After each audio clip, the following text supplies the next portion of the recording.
The Afghan border is once again at the center of Eurasian geopolitics.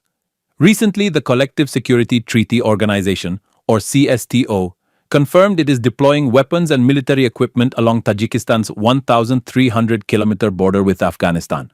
The aim? To prevent terror attacks and anticipate conflict spillover from Afghanistan.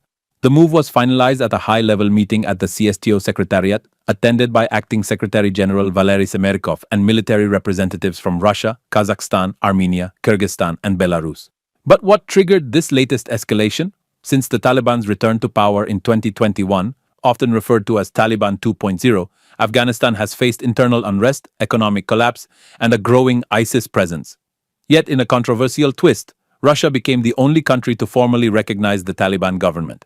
At the same time, Russia is backing efforts to arm Tajikistan, a vocal critic of the Taliban regime and a haven for anti-Taliban groups like the Northern Alliance. Tajikistan's position is unique.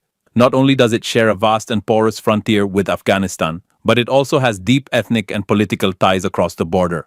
Nearly 30% of Afghanistan's population are of Tajik origin.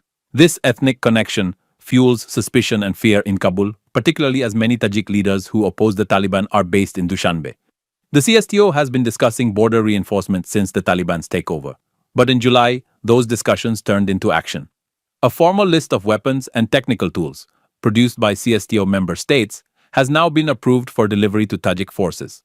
The urgency stems from rising reports of ISIS movements inside Afghanistan and fears that fighters may attempt to cross into Central Asia.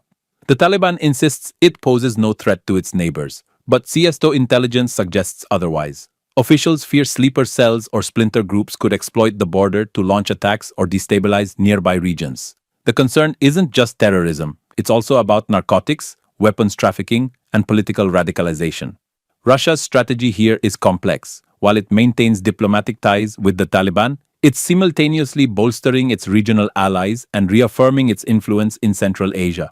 The Kremlin is using the CSTO as a tool to project power, manage potential threats, and outflank Western influence in the region. Tajikistan too is walking a tightrope.